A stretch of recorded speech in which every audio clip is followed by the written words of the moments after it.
Hi guys, hello. Meron na naman na tayong gagawin guys. Meron naman akong tanggap na iPhone 6 Plus. So, ang problem nito guys ay hindi gumagana ang touchscreen. So, itong gagawin natin guys ay tricks ulit. So, ito guys, sariwan-sariwa yung natanggap natin. So, ako pa lang yung nagbabalat. So, hindi ang problema niya guys, nagbi-blink yung LCD. Tapos pag nagbi-blink yung LCD niya, yung display, tapos bigla na lang siya nag-hang, hindi na nagta-touch. So, yung ganitong tricks guys, ganun pa rin ang style ng ginagawa dito guys, yung i-reheat lang natin itong itim na to guys. Ito yung touch IC. So i-reheat natin guys kasi ang ano nito nung nalaglag daw. Tinanong ko yung customer ko. So yung history niya ay nalaglag. So medyo baluktot yung board niya. So napakakinis nito guys. Ako pa lang ang nagbukas. So ang gagawin ko dito guys, i-reheat lang natin. So ipapakita ko sa inyo guys kung paano siya gawin na wala tayong pinapalitang pyesa. So ganun lang kasimple guys. Wala tayong papalitang pyesa rito. So para bumalik sa normal, i-reheat lang natin yung touch IC kasi yung ganong style guys na nagbi-blink yung niya display sa bandang taas sa may logo ng SIM card. So ito lang yung ginagawa dito guys na sekreto. So nire-reheat lang to guys para bumalik sa normal. Para hindi na bumalik yung magbi-blink yung niya guys, yung display. So i-reheat natin to para bumalik sa normal. So nilagyan ko lang siya guys ng Amtech na flux. Tapos alugin nyo lang ng konti, babalik na to sa normal na display. So ganito lang yung ginagawa dito guys. Basic na basic lang guys.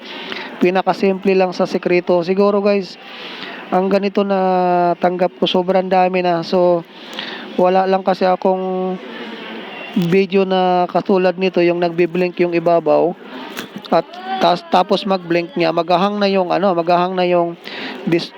touchscreen. So ito yung ginagawa dito guys. Ganitong senaryo pa rin guys, nire-reheat lang siya, alog mo lang na konti, tapos magno-normal na yan, babalik na yan. So ito okay na, papalamigin lang natin, tapos saka natin ibabalik. So ito guys, malinis na malinis siya.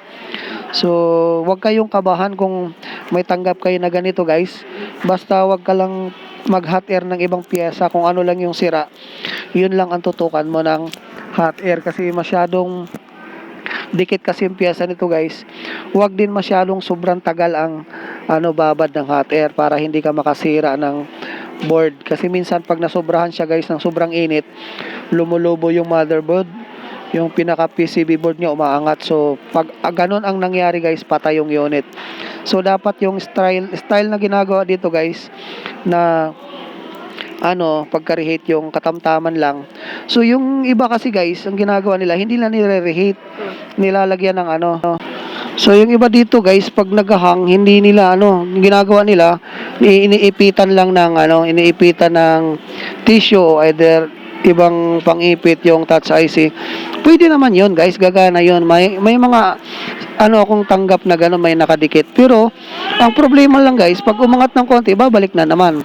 Hindi na naman siya gagana. Di katulad sa ganito guys, na pag nireheat mo siya, pag nireheat mo yung IC, yung mga paa niyan, automatic babalik sa normal. Hindi katulad nung iniipitan lang. Pag inipitan mo lang siya ng mga papel o kaya tissue, yung iba kasi sinasabi, ipit lang, gana na. Oo, gagana talaga siya. Ang problema lang dito guys, pag umangat na naman, hindi na naman siya gagana. Di katulad sa ginawa natin, pag na-reheat, talagang masisira lang ulit yan pag naipit to, nalaglag mo yung unit, ganun lang siya kadali. So hindi mahirap masyado na maraming back job. Pag ganun kasi guys na puro ipit-ipit ka lang, babak job yan kasi hindi naman nag-contact sa loob yung mga ngipin niya at saka yung terminal Pero pag nagkaroon ng contact sa loob yung terminal at saka yung lid, automatic gagana yon, hindi na magbaback job. So sa akin kasi guys, ang pinaka-advice ko talaga, i-reheat nyo lang, wag na lang kayo mag-ipit-ipit kasi abala, pagkalas pa lang sobrang tagal.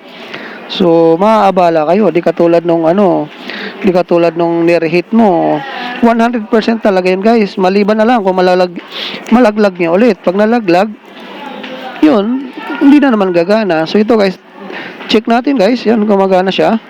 So ganun lang siya ka-basic guys, hindi na nagbi-blink yung display. So kanina, nung tinanggap ko, nagbi-blink. Tapos nakahang na siya, hindi na gumagalaw yung touchscreen. So ngayon, okay. So far okay naman, wala namang problema. So ganun lang ang ginagawa natin guys, basic na basic, kahit sino kayang gawin. Sundan nyo lang yung ginagawa ko guys, magagawa nyo, 100% yun. Napakasimple lang. Basta gamitan nyo lang guys ng magandang flux para sigurado yung gawa. Hindi yung sasablay talaga siya. So okay na guys. So I hope na sa maliit natin video ay meron na naman kayong natutunan.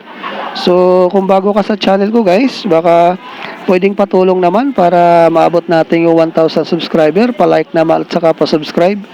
So para ma-update kita sa mga bago kong upload. So thank you guys. Salamat kung makatulong man ito sa inyo. So subscribe na lang kayo guys. So I hope na nagustuhan nyo tong tutorial natin na maiksi lang. So ayos na guys. So, hindi na siya nagluloko. Ganun lang kasimple guys. Basic na basic. Masisira lang to ulit guys pag nalaglag o naipit. Yun lang ang pinaka dito. Yung pinaka worst niya pag naipit o kaya naglaglag. So thank you guys once again. Salamat.